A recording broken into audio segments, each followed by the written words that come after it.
Years from now, people will argue about when the sound changed, not when the speeches changed, or when the flags stopped lining up behind the same podiums, but when the silence arrived.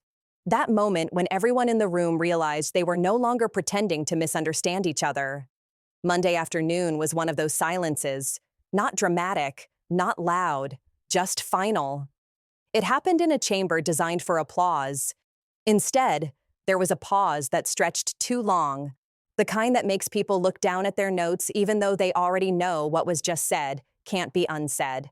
A sentence was delivered as if it were reassurance, but it landed like a door quietly closing.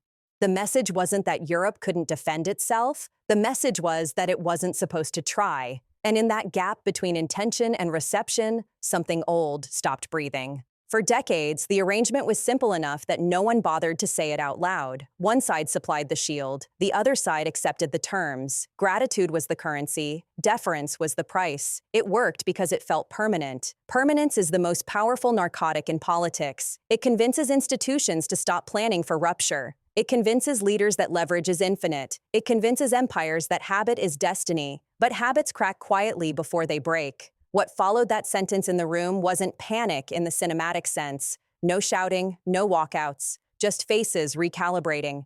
Because the problem wasn't the claim itself. The problem was who it came from and who it served.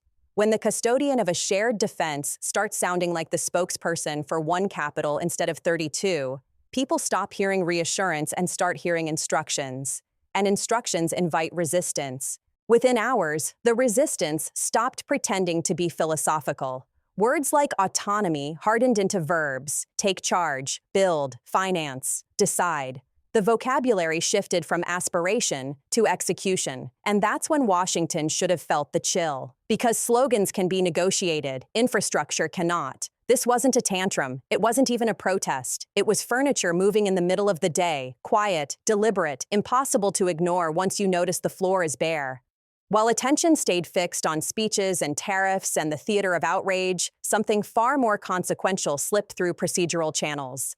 Credit was approved, rules were written, money moved, not American money. European credit, European risk, European intent. For 75 years, the spine of the alliance ran through a single office occupied by a single nationality. No one ever voted on that arrangement because no one ever questioned it.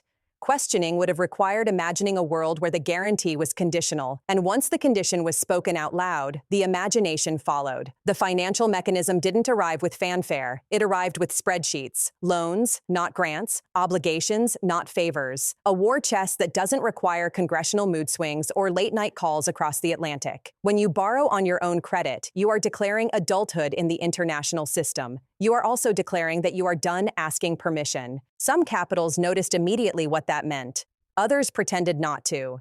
The Pentagon noticed, because money defines command, and command defines sovereignty. When the largest recipients of that funding started routing decisions around traditional chains, the message was unmistakable. The map hadn't changed, but the wiring underneath it had. There is a difference between alliance and dependency. One survives disagreement, the other does not. Dependency collapses the moment the benefactor introduces a receipt. That receipt came in the form of ultimatums dressed up as strategy. Spend more, spend faster, spend on us. The tone was familiar, the timing was not. What no one in Washington seemed to grasp was that the threat to leave only works if the room believes you are irreplaceable. The moment alternatives exist, the threat becomes a suggestion, and suggestions invite counteroffers. Those counteroffers didn't come through press conferences. They came through treaties signed away from cameras, through clauses written carefully enough to avoid headlines, but precise enough to change reality. A promise here, a guarantee there. Equal footing where hierarchy once lived. The nuclear question, always the unspoken core of European insecurity, moved from taboo to table. For generations, the continent lived under an umbrella it did not control. It was comforting precisely because it was distant. Someone else held the switch. Someone else carried the moral weight. That arrangement only works when the holder of the switch treats it as sacred. The moment it becomes transactional, the shelter turns into leverage. France understood that instinctively. It always has. Its deterrent was designed to be lonely on purpose. No shared keys, no external dependencies. The point was independence, not efficiency. For years, that independence was dismissed as vanity. Suddenly, it looked like insurance. When leaders in the East began listening, it wasn't because they'd turned anti-American overnight. It was because they had learned the difference between friendship and exposure. Geography teaches lessons ideology cannot. When you are building the largest conventional force on the continent and staring at an unpredictable border, ambiguity is not a comfort, it's a risk. So they did what rational actors do when guarantees wobble. They diversified. They explored redundancy. They examined doctrines once considered impolite to discuss. Limited strikes, final warnings. The language was clinical, not dramatic, which made it more alarming. Because no one was posturing, they were planning. Moscow noticed. Of course it did. It has lived its entire strategic life, assuming that Europe's ultimate response was mediated through Washington. A European deterrent that answers to Paris instead of the Pentagon is not just a military adjustment.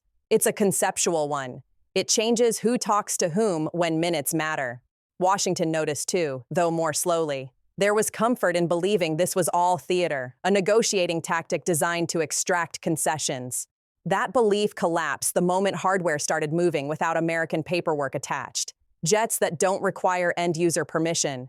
Missiles supported by supply chains that don't run through U.S. depots. Data shared through channels that don't ping American servers. Power in the 21st century is not just about firepower. It's about permission. Who needs whose approval to act? When that approval chain fractures, the center loses gravity. None of this was announced as a divorce. Divorces are emotional. This was an audit. And audits end relationships more efficiently than arguments ever could. The summit scheduled for summer is being advertised as unity.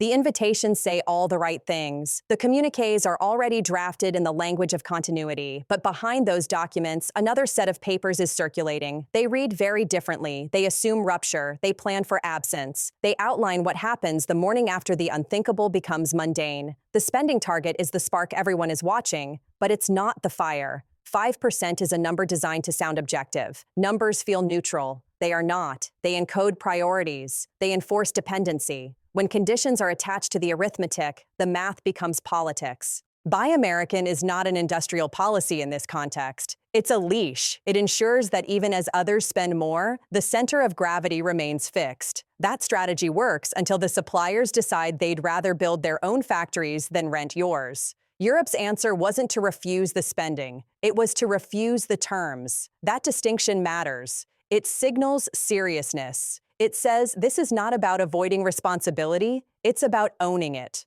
When three capitals coordinate that refusal, it stops being dissent. It becomes a block, and blocks rewrite outcomes. The most revealing reaction wasn't public outrage. It was bureaucratic anxiety. Quiet studies began, legal frameworks examined, land use agreements reread with fresh eyes. If the relationship is transactional, then transactions cut both ways. Military bases look permanent until they don't. They sit on sovereign land. They consume resources. They exist by consent, even if that consent has gone unchallenged for decades. Introduce tariffs on cars and wine, and suddenly electricity bills and water access become topics of discussion. This isn't pettiness, it's symmetry. If one side insists on monetizing alliance, the other side starts pricing the footprint. The idea that bases could be nationalized sounds radical until you remember history. Empires retreat not when they are defeated in battle, but when the cost-benefit analysis flips, when hosting becomes more expensive than hedging, when presence stops feeling like protection and starts feeling like exposure. What makes this moment dangerous isn't hostility, it's competence. The people executing this shift are not improvising. They are methodical. They are using law, finance, and logistics instead of rhetoric. They are building alternatives quietly enough that by the time they are visible, they are already operational. That's why the figure at the center of the old structure looks increasingly alone. Leadership without followers is not leadership. It's liaison work. When delegations start meeting without you, when agendas circulate without your input, when decisions are announced after the fact, authority has already drained away. Titles linger longer than power. That lag creates the illusion of continuity. It fools audiences. It does not fool participants. The most telling change is linguistic. When colleagues stop arguing with you and start working around you, the conversation is over. Conflict means engagement. Bypass means resolution. This is not a rebellion driven by emotion. It's a migration driven by incentives. The system that once rewarded patience now penalizes it. Waiting for reassurance from across the ocean has become a liability. Acting locally has become insurance. From Washington's perspective, this looks like ingratitude. From Europe's perspective, it looks like adulthood. Those two perceptions are irreconcilable because they rest on different definitions of partnership. The tragedy, if there is one, is that none of this required antagonism. It required only inconsistency. The moment the guarantee was framed as optional, the recipients began treating it as temporary. Temporary things are replaced. By the end of this year, the world will still use the same acronyms. The same buildings will host the same meetings. Flags will still line the same halls. But the meaning will have shifted. The center will be elsewhere.